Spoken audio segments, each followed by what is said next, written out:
बंधुओं का आज बड़े शॉर्ट नोटिस पर यहाँ पर हमने आपको आमंत्रण दिया था, क्योंकि हमारी काफ़ी देर से यहाँ पर मीटिंग चल रही थी। तो उस मीटिंग के कंक्लूज़न में और जो आज की जो घटनाक्रम हुए हैं शाम के डेवलपमेंट, उस पर हमारा जो है हम मीडिया को एक पत्रकार बंधुओं के माध्यम से एक हमारी प्रतिक्रिया देना चाहते थे कि पिछले दिनों हमारी कोर्ट कॉम्प्लेक्स के अंदर जो एक गतिरोध उत्पन्न हुआ था जो बिल्डिंग की शिफ्टिंग को लेकर, क्योंकि उस गतिरोध को तो विराम शनिवार को ही लग जाना चाहिए था, जब हमने डीसी साहब से मीटिंग की और डीसी साहब ने हमें ये एश्योरेंस दिया था कि आपका कंज्यूमर कोर्ट, एएलसी और जेजेबी जो है वो कहीं नहीं जाएगा।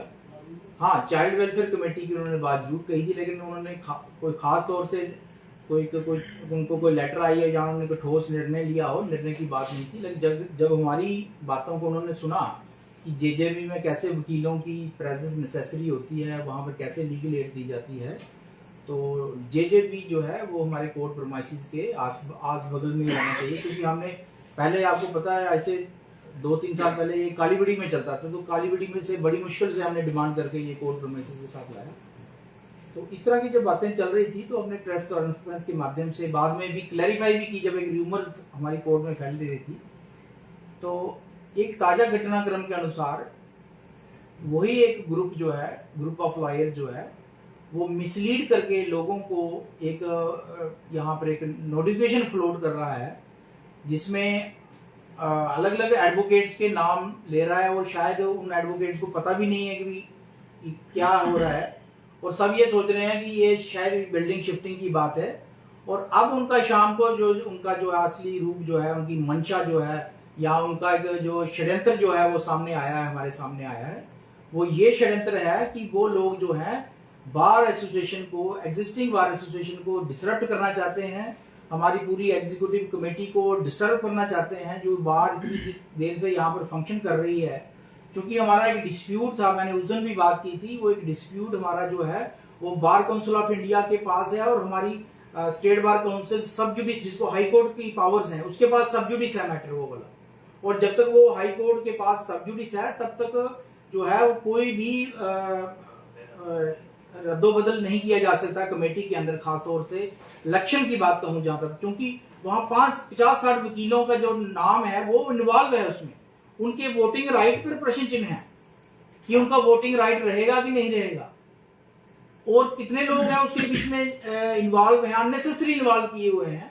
और हमने रिप्लाई भी फाइल कर दिया हुआ है कि अगर कोरोना काल में उस वक्त की कमेटी ने, क्योंकि हमारे उस वक्त मैं प्रेसिडेंट था और मेरे साथ ये हमारे राजेश जी ट्रेजर थे उस वक्त कमेटी में, ये आज हमारे पास स्पेशली आए हैं, इसलिए ये भी अपनी बात यहाँ पर रखेंगे कि उस वक्त क्या, किन हालात में हम लोगों ने कोरोना काल में अपने मेंबर्स की फाइनेंशियल मदद की। क्योंकि मैं प्रेसिडेंट था, मेरा एक नैतिक फर्ज था कि उस वक्त पूरा लॉकडाउन था, बुरी हालत थी, और हम कैसे, किन कंडीशन में अपना मुंह बांध के अपनी लाइफ को रिस्क में डाल के हम बैंकों के चक्कर लगाते रहे।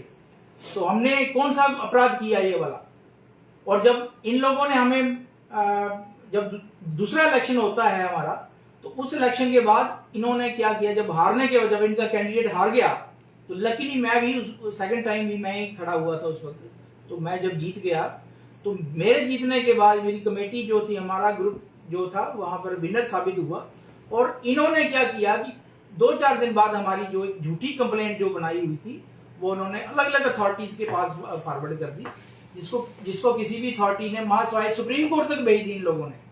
वो सुप्रीम कोर्ट में 1.5 साल तक पड़ी रही, सुप्रीम कोर्ट में इन लोगों ने बदनाम किया कि पीआईएल लग गई।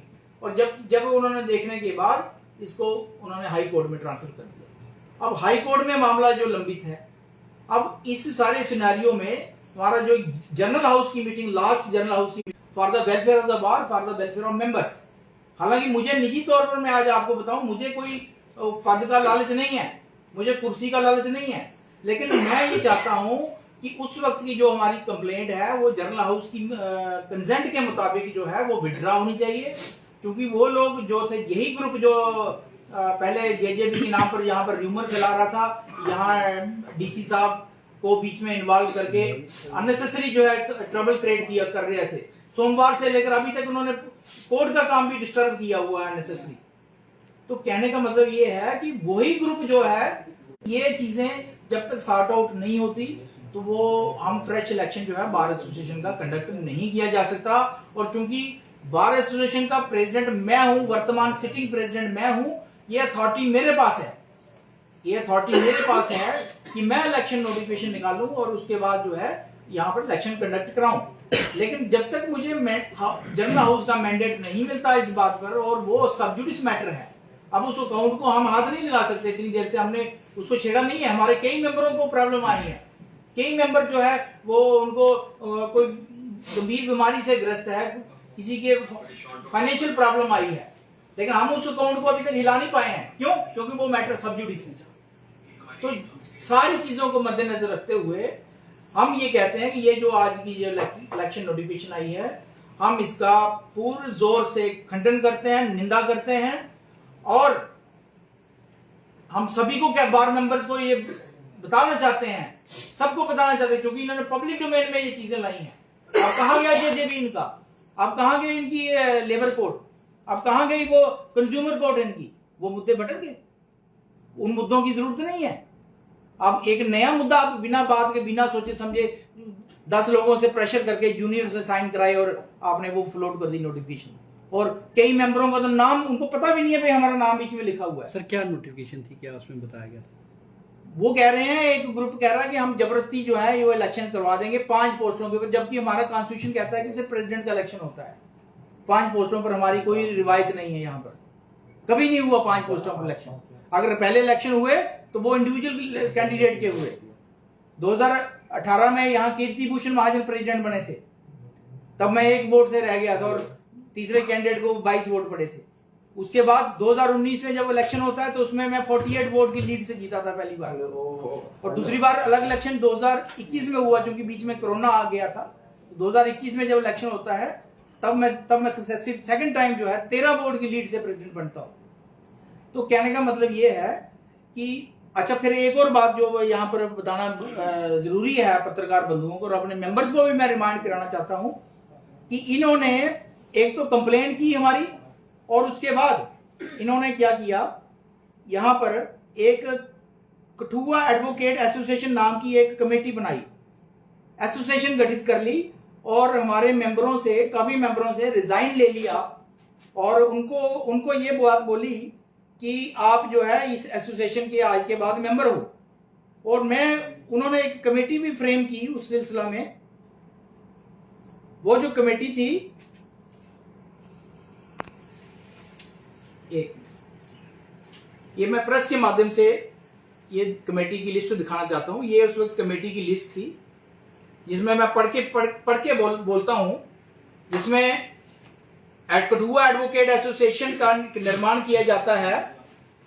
और इसमें 9/4/2021 का ये जो प्रेस रिलीज है मीडिया को जारी किया गया उस वक्त, उसमें कठुआ एडवोकेट एसोसिएशन जो ग्रुप यहां पर डिफीट हुआ था उस इलेक्शन में, उन्होंने एक अपनी पैरेलल बॉडी बिना सोचे समझे एक इलेक्टेड प्रेसिडेंट के सामने इलेक्टेड अपनी ऐसे जबरदस्ती सेल्फ स्टाइल बॉडी फ्लोट कर दी, जिसमें कठुआ एडवोकेट एसोसिएशन जिसका नाम रखा। उसमें Rajinder Sharma president, advocate Anvinder Salathia convener, advocate Sushil Kumar Gupta senior vice president, advocate Satish Kumar Sharma vice president, advocate Arvind Kumar Gupta spokesperson, advocate Kirti Bhushan Mahajan general secretary, advocate Nidhi treasurer, advocate Rakesh Sharma joint secretary. यही एडवोकेट राकेश शर्मा है जिनको इन्होंने ट्रेजरर रिटर्निंग ऑफिसर बनाया है। ये वहां पर उनके ज्वाइंट सेक्रेटरी हैं। Advocate Vikas Kant Gupta joint secretary, advocate Subhash Sharma executive member, advocate Dushyant Kumar executive member, advocate Rajnikant Sharma executive member और advocate Y C Katoch executive member.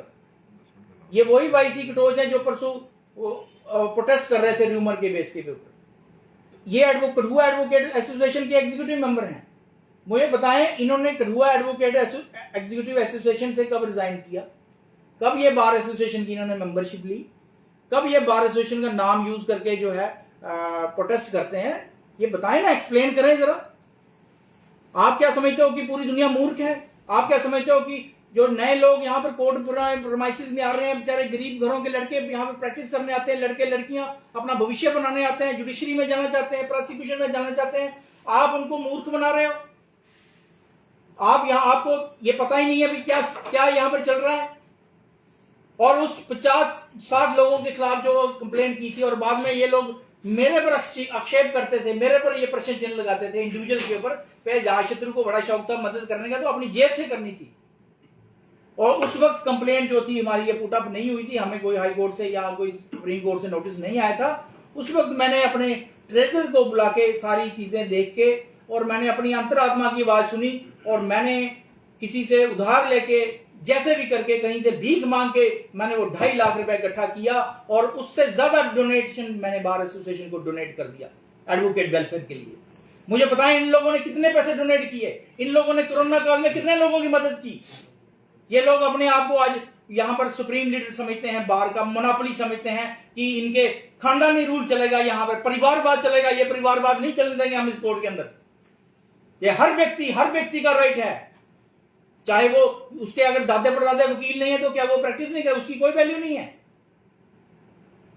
कि ये खानदानी राज नहीं चलने देंगे और मोनोपोली कम से कम नहीं चलने देंगे। तो कहने का मतलब ये है कि यहां पर हर व्यक्ति को राइट है, हर व्यक्ति को वकील बनने का राइट है, हर व्यक्ति को जज बनने का राइट है, हर व्यक्ति को कहीं भी जुडिशियल सर्विस में जाने का राइट है, प्रोसिक्यूशन में जाने का राइट है और वकालत करने का भी, निडर होकर वकालत करने का भी राइट है। एक अच्छा लीडिंग लॉयर बनने का जो है। आज आप देखिए कितने यंगस्टर्स हैं। 2019 की मैं बात करूं, जो मैं पहली बार प्रेसिडेंट बना था, उसके बाद आप नजर दौड़ाइए इन 5-6 सालों में कितने यंगस्टर्स ने यहां पर एक तरक्की करके आज वो लीडिंग लॉयर है, कोई क्रिमिनल लॉयर है, कोई सिविल लॉयर है, कोई कहीं रेवेन्यू में प्रैक्टिस कर रहा है, कोई डॉक्यूमेंटेशन में आ गए हैं।